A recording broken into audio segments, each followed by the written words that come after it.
Bom dia, irmãos. Que o Senhor realmente nos abençoe. Que abra os nossos ouvidos para ouvir a Tua palavra. Hoje nós vamos dar continuidade a Lucas 17. Já foi o irmão Suzuki falou sobre Lucas 17. O irmão Antônio também falou sobre Lucas 17.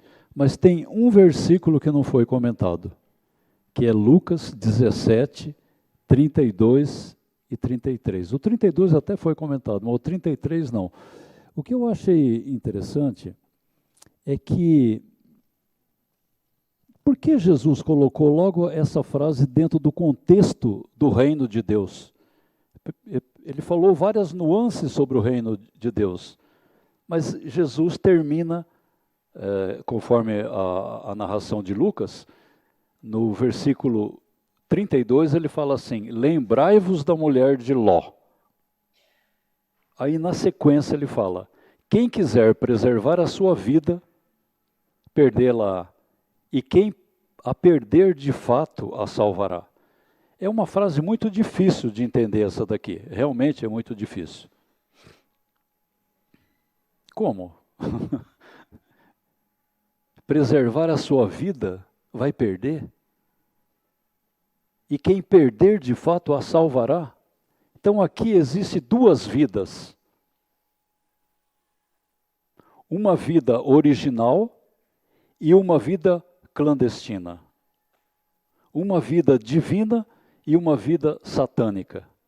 O que ele está propondo aqui é que nós temos que negar ou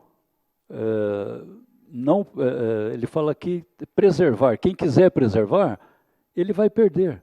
E essa vida aqui não é a vida biológica, é a vida psicológica. Amém?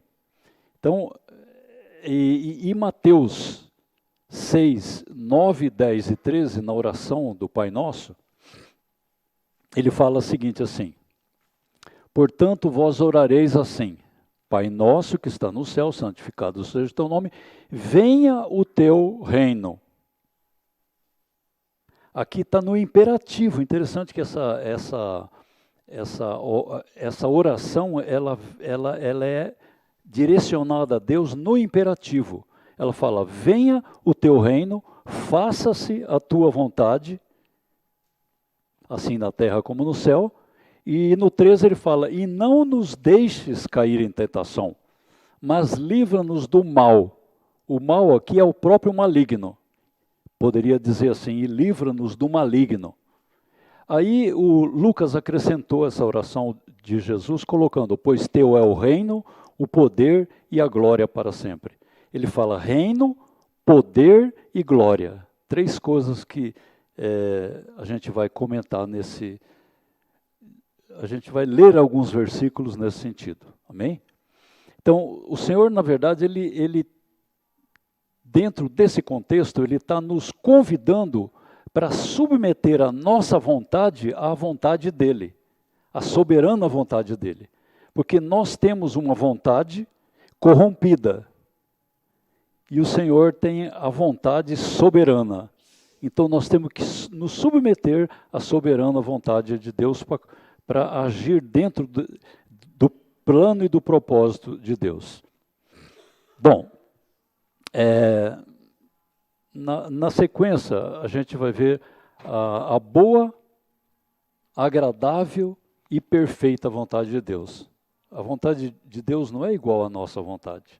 A vontade de Deus é boa, perfeita e agradável, conforme está em Romanos 12, 2. Ele fala assim: não vos conformeis com esse século, mas transformai-vos pela renovação da vossa mente, para que experimenteis qual seja a boa, agradável e perfeita vontade de Deus.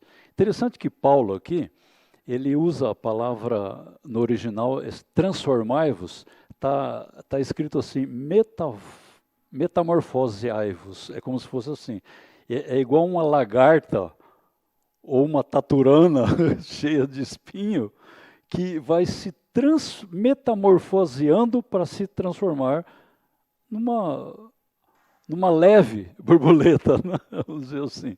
Sai daquele peso, aquela rusticidade para transformar numa situação mais agradável, né? Essa é a proposta do Senhor aqui, que Paulo está mostrando. Não vos conformeis com esse século. Esse século, a gente vai comentar bastante sobre esse século, esse mundo, esse cosmo, é a mesma coisa. O reino de Deus foi comentado detalhadamente até agora por Lucas, né? Por Jesus, no livro de Lucas, né?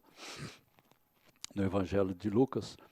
Mas nós precisamos saber que nós ainda estamos inseridos num outro reino, que é o reino desse mundo, que está posto no maligno.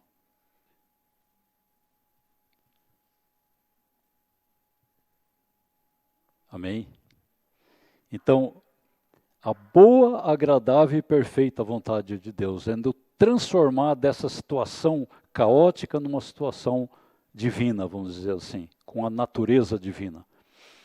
E, por outro lado, nós temos a corrupta, destrutiva e mentirosa vontade do maligno, que é o diabo. João 8,44, por exemplo, ele descreve o seguinte, 8,44, ele fala assim, Jesus falando, mostrando o que aconteceu com Jesus.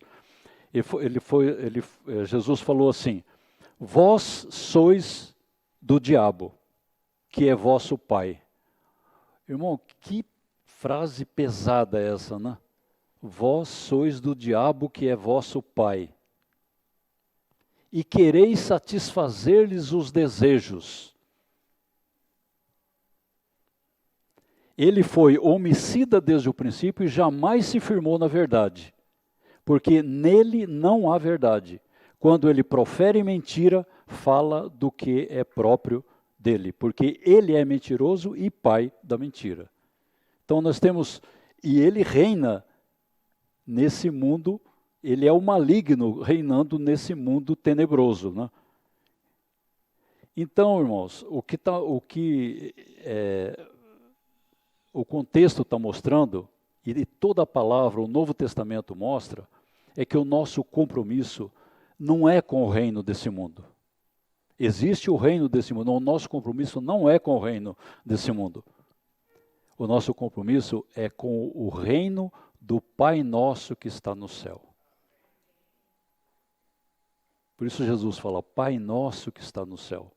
Seja feita a tua vontade. E termina falando, e venha o teu reino. Livra-nos do maligno.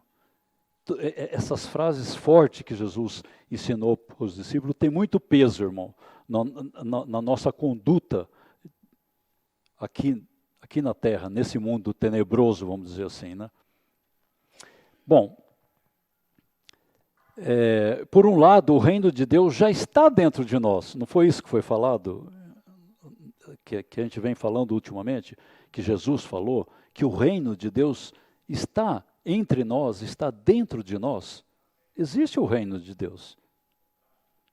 Embora estamos inseridos no reino desse mundo. Olha que paradoxo, né? Que contraste aqui, né?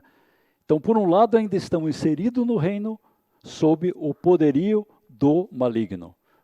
Vejamos então em João 17,15, como diz, fala assim, Jesus fala, não peço que os tires do mundo. O Senhor não está pedindo. Na oração sacerdotal dele, quando ele orou pelos discípulos, ele falou para o Pai, não peço que os tires do mundo, mas que os guardes do mal. Aqui o mal é o maligno.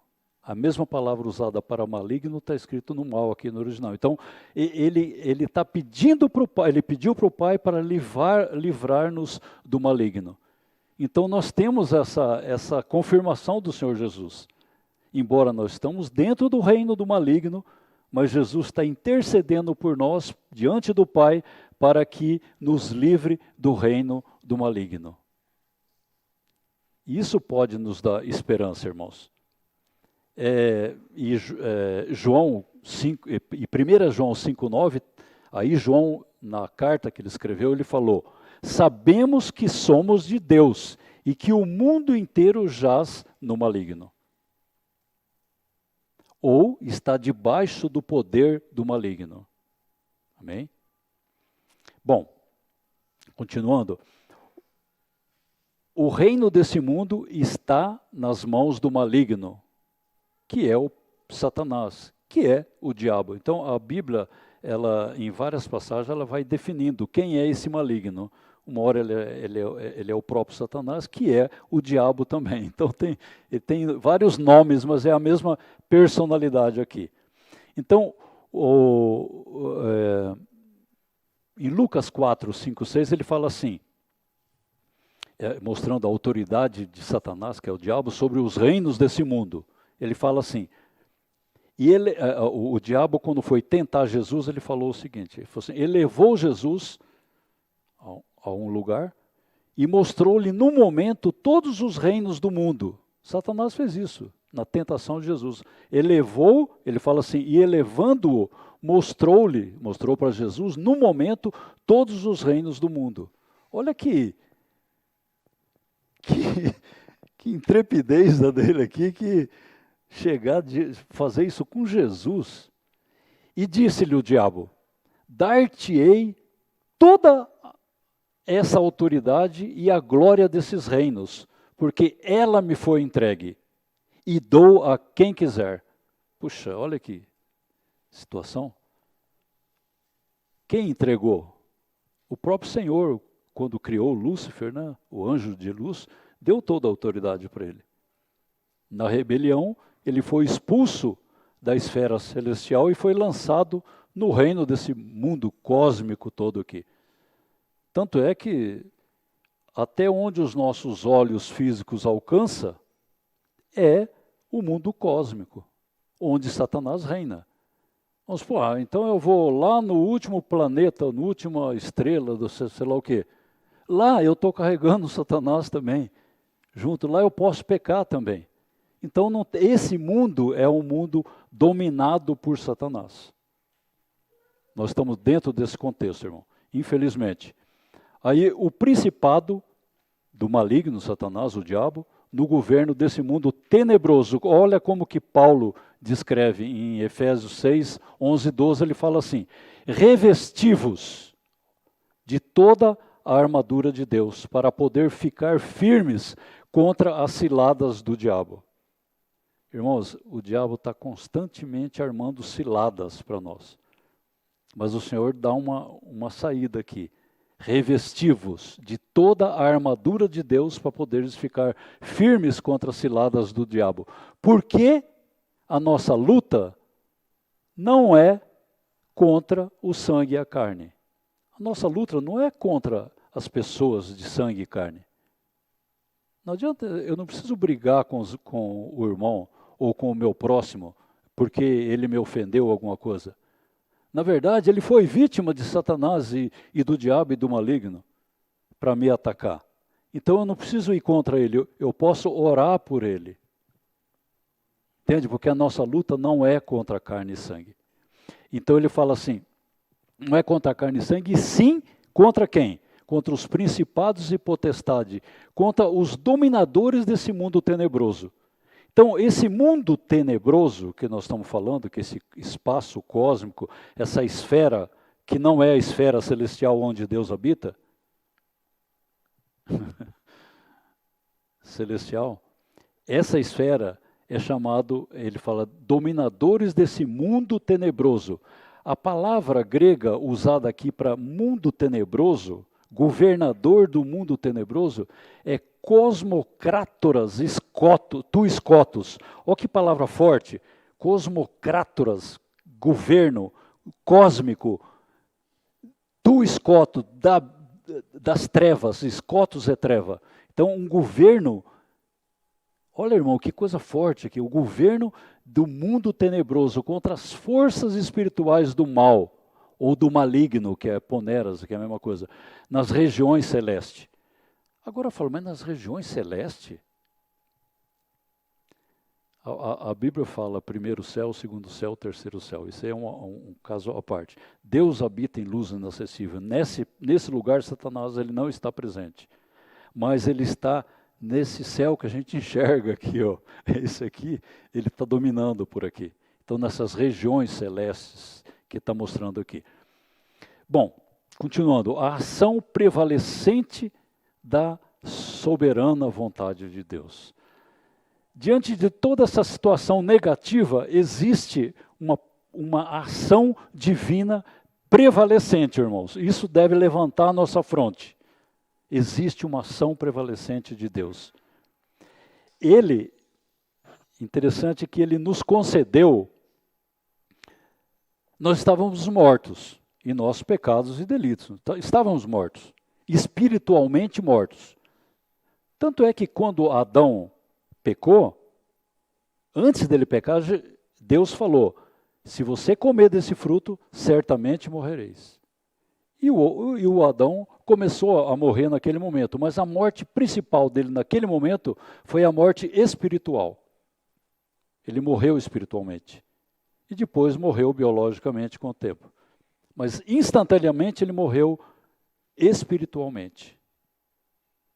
Porque ele comeu do fruto do conhecimento do bem e do mal que Deus lhe havia proibido.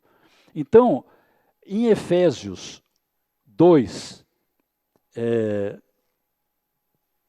de 1 a 3, mostra a interferência de Deus nessa situação, a restauração de Deus em relação ao homem que ele criou, ao homem caído. Então ele fala assim, ele vos deu vida, estando vós mortos nos vossos delitos e pecado, nos quais andaste outrora segundo o curso desse mundo, segundo o príncipe da potestade do ar, do espírito que agora atua nos filhos da desobediência, entre os quais também todos nós andávamos outrora, segundo as inclinações da nossa carne, fazendo a vontade da carne, dos pensamentos, e éramos por natureza filhos da ira, como também os demais.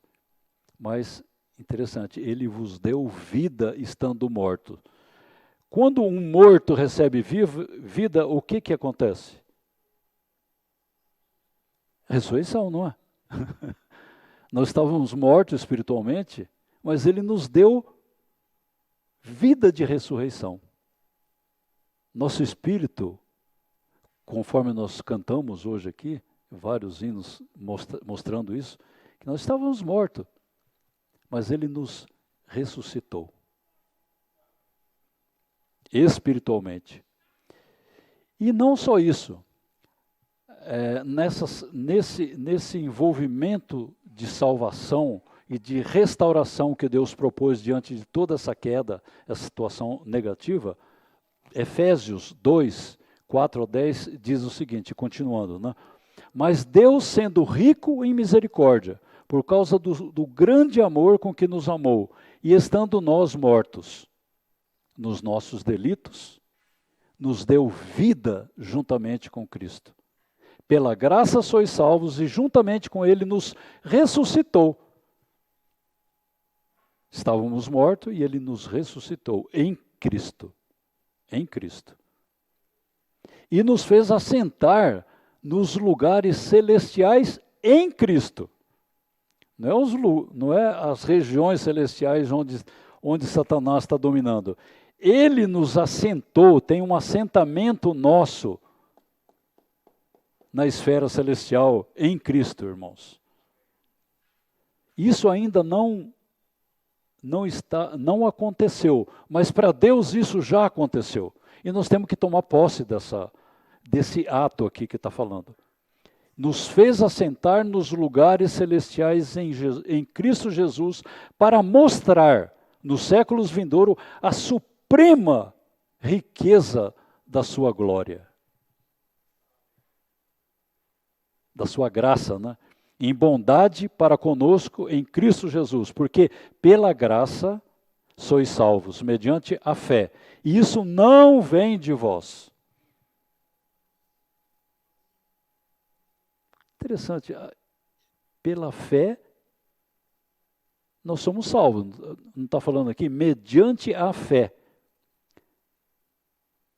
Tem um outro versículo que fala a fé do Filho de Deus. Sempre a ação restauradora é do Senhor, não é nossa.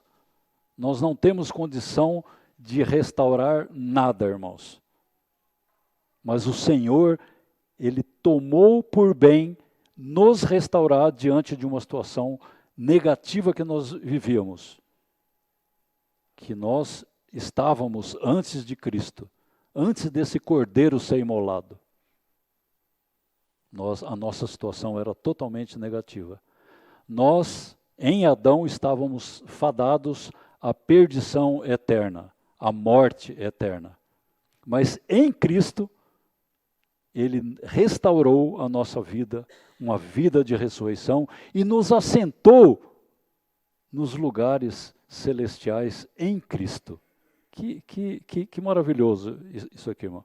Mediante a fé, isso não vem de vós, é dom de Deus, não de obras, para que ninguém se glorie. Nós não devemos nos gloriar em nada, porque toda a glória pertence ao Senhor. Só a Ele. Pois somos feitura dEle, criados em Cristo Jesus para as boas obras, as quais Deus de antemão preparou para que andássemos nela. Outra palavra que eu achei interessante aqui, pois somos feitura. Esse feitura, sabe como que a tradução seria ideal desse feitura? Porque no grego essa palavra é poiema. Nós somos, Deus nessa restauração dessa taturana terrível, contaminada, Ele transformou isso aqui e nos criou a nova criatura que Deus fez a partir de Cristo. Hoje é um poema, para Deus é um poema divino. Nós somos poema dele, pois nós somos um poema dele, criados em Cristo para as boas obras, as quais Deus de antemão preparou para que andássemos nela. Esse Deus eterno nos criou e nos escolheu na eternidade passada e nos formou aqui do pó da terra. E Satanás não se conteve com isso.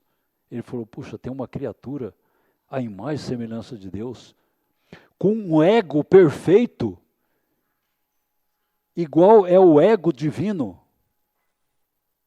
Quando fala o eu sou, Deus se identifica com o eu sou, o eterno. O eu sou, a palavra ali é ego em mim. Jesus também se declarou, eu sou. Antes que Abraão existisse, eu sou, ego em mim a palavra. E o Adão foi criado com o ego em mim. A imagem e semelhança de Deus. Então o ego não era para ser algo negativo e asqueroso como é. Vamos continuando que a gente vai chegando nos detalhes.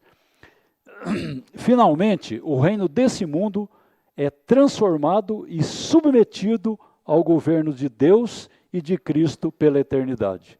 Quando a gente vê lá em Apocalipse 11:15, falando assim, ó, o sétimo anjo tocou a trombeta e houve no céu grandes vozes dizendo, o reino desse mundo se tornou do nosso Senhor e do seu Cristo, e ele reinará pelo século dos séculos.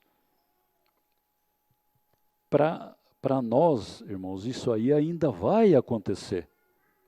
Mas para Deus já aconteceu. Nós estamos vivendo uma rebarba dessa situação negativa. Mas para o Senhor já está todo concluído e resolvido. Então nós temos que tomar posse disso, irmãos. Não sei como, limitado do jeito que eu sou, eu não sei como tomar posse de uma realidade dessa. Mas Cristo já E toda a obra divina já está realizada, já está completa. Nós temos que tomar posse disso.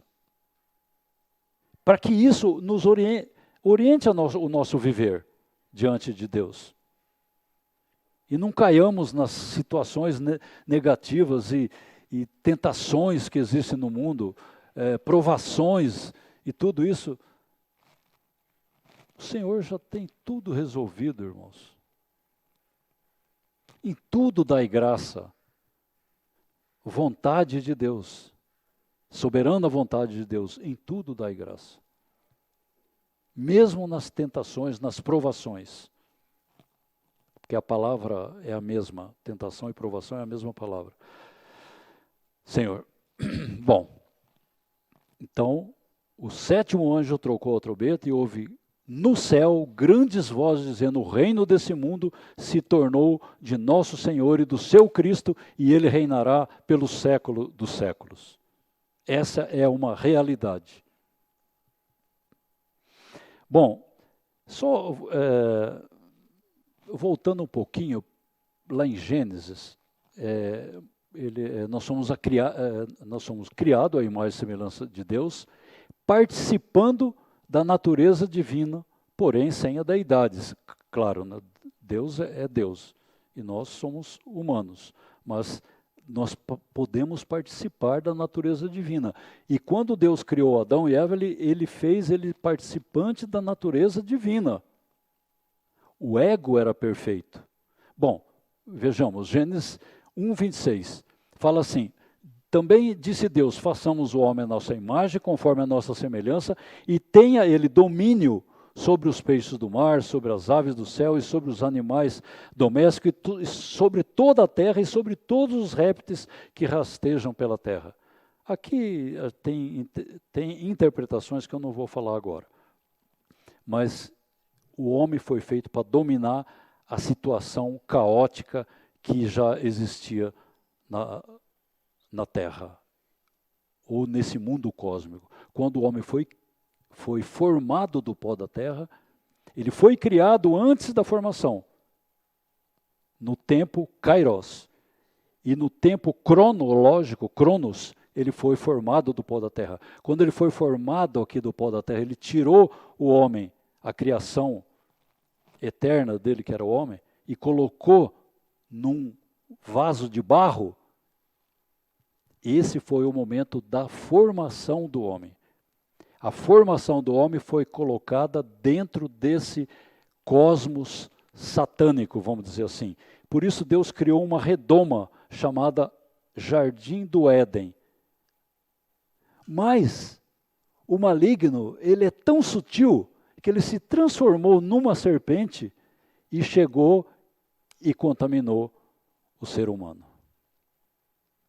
Aí Deus foi obrigado a colocar uma espada para evitar que ele tocasse na árvore da vida e vivesse eternamente em pecado.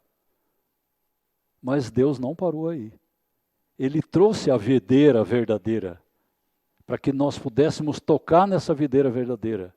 No momento em que Jesus morreu, o véu rasgou de alto a baixo e podemos entrar com intrepidez para comer do fruto da árvore da vida.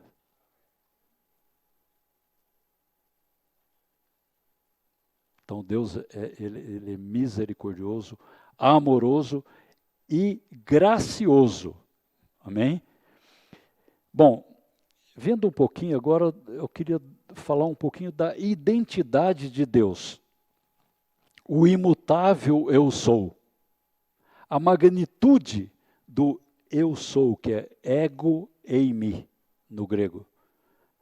Quando ele se identificou para Moisés, ele falou ego eimi, quer dizer, na Septuaginta grega é mostrado assim, no hebraico eu não lembro qual é a palavra, mas ego eimi, eu sou. Esse eu sou, o Deus eterno, ele tem uma força de eternidade. E Deus, quando criou o homem, ele criou o homem com um ego também, um ego divino, de natureza divina, não divino, mas de natureza divina. Tá? Então, em Êxodo 3,14 falou, Disse Deus a Moisés: eu sou o que sou. E disse mais: assim dirás aos filhos de Israel: eu sou, me enviou a vós outros. E Jesus também se identificou como eu sou, ego em mim. Ele falou assim, respondeu-lhe Jesus: em verdade vos digo, antes que Abraão existisse, eu sou. A mesma palavra, ego em mim. O ego divino, o ego perfeito. Então, o ego humano, presta bem atenção, irmãos, o ego humano, antes da queda, mantinha o equilíbrio da alma, que é composta de mente, vontade e emoção. O ego equilibrava a nossa alma, mantinha o equilíbrio perfeito com Deus, em harmonia com Deus. Quando o homem caiu, mas quando o usurpador, que é o Satanás, né, na forma da serpente lá, quando usurpado por Satanás, esse nosso ego, que era perfeito, perdeu esse equilíbrio e passou a ter uma vida autossuficiente, voltada para si mesmo como centro de tudo. Por isso que lá em Lucas, quando Deus fala do reino, quando Jesus está falando do reino, ele entra com esse versículo. Em Mateus fala, quem quiser vir após mim, negue-se a si mesmo, e tome a sua cruz e siga-me. Esse ego tem que ser morto. Esse ego contaminado tem que ser morto, para que o ego verdadeiro novamente possa fluir. E possamos ter uma comunhão perfeita com o Senhor. Porque com o nosso ego caído, nós não temos condição de ter comunhão com o Senhor. Por isso ele fala, quer vir após mim? Então nega esse ego aí. Negue a si mesmo. Tome a cruz, mata esse ego e siga-me. Aí você tem condição de seguir. Lá em Gênesis ainda mostrando, em Gênesis 3:6, ele fala assim, vendo a mulher que a árvore era boa para se comer, tocou à vontade da mulher, boa para se comer, agradável aos olhos, quer dizer, tocou a segunda parte da alma, que é a emoção, e árvore desejável para dar entendimento, tocou a terceira parte da nossa alma, que é mente. Então, mente, vontade e emoção foram totalmente corrompidas. A nossa alma foi corrompida.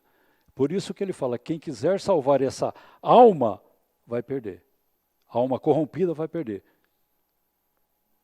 Mas quem negar essa alma corrompida, a salvará. Voltará à posição original que Deus criou. Então, quando o nosso ego foi usurpado por Satanás, perdeu a sua natureza divina e passou a agir na alma como uma vida clandestina. Tá? Por isso que Jesus fala isso. Ele, em Lucas 17:33, ele fala, quem quiser preservar a sua vida, psique, que é a alma, perdê-la, e quem a perder, de fato, a salvará. Que o médico Paulo foi bem enfático aqui, resumiu bem o que Jesus falou. Bom, aí vem o Senhor na sua obra restauradora. Paulo, ele toca um versículo mostrando como que o Senhor está restaurando esse ego em mim. Ele fala assim, em Gálatas 2:20, ele fala assim, logo já não sou eu, já não é mais eu sou ou sou eu. Logo já não sou eu, ego em mim. Quem vive? Mas Cristo vive em mim. E esse viver que agora tenho na carne, vivo pela fé do Filho de Deus, que me amou e a si mesmo se entregou por mim. Logo já não, entende? Essa restauração, Paulo já pôde dizer que a obra do Senhor na vida dele transformou o ego em mim satânico no ego em mim divino. Já não sou eu quem vive, mas é Cristo que vive em mim. E está certo que o capítulo 17 de Lucas, Jesus ele descreve bem que o reino de Deus está dentro de nós. Mas aqui ele já está mostrando forte que é Cristo reinando dentro de nós. Existe um rei dentro de nós. Do nosso espírito, porque Deus é espírito, e importa que os seus adoradores o adorem em espírito e em verdade. Há um processo de salvação da nossa alma, mas no momento que nós cremos, há um processo de a entrada, uma salvação eterna para dentro do nosso espírito. Então, Jesus Cristo veio para restaurar a natureza divina perdida em Adão, por meio de uma nova criação, pelo ato regenerador do Espírito Santo, através do novo nascimento. Vamos ver? Restauração da natureza divina. 2 Pedro 1,4 fala, pelas quais nos têm sido doadas as suas preciosas e muito grandes promessas, para que por elas vos torneis coparticipantes da natureza divina. Nós somos coparticipantes da natureza divina, irmãos. Livrando-nos, ou livrando-vos da corrupção e das paixões que há no mundo. Essa natureza divina, ela tem essa força, essa capacidade de nos livrar das corrupções das paixões que há no mundo. Mas nós temos que tomar posse disso, porque sabemos que temos essa força dentro de nós. Somente em Cristo podemos participar da natureza divina como nova criação.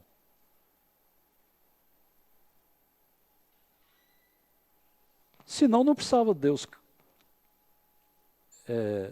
restaurar a nova criação. Mas Deus nos propôs uma nova criação.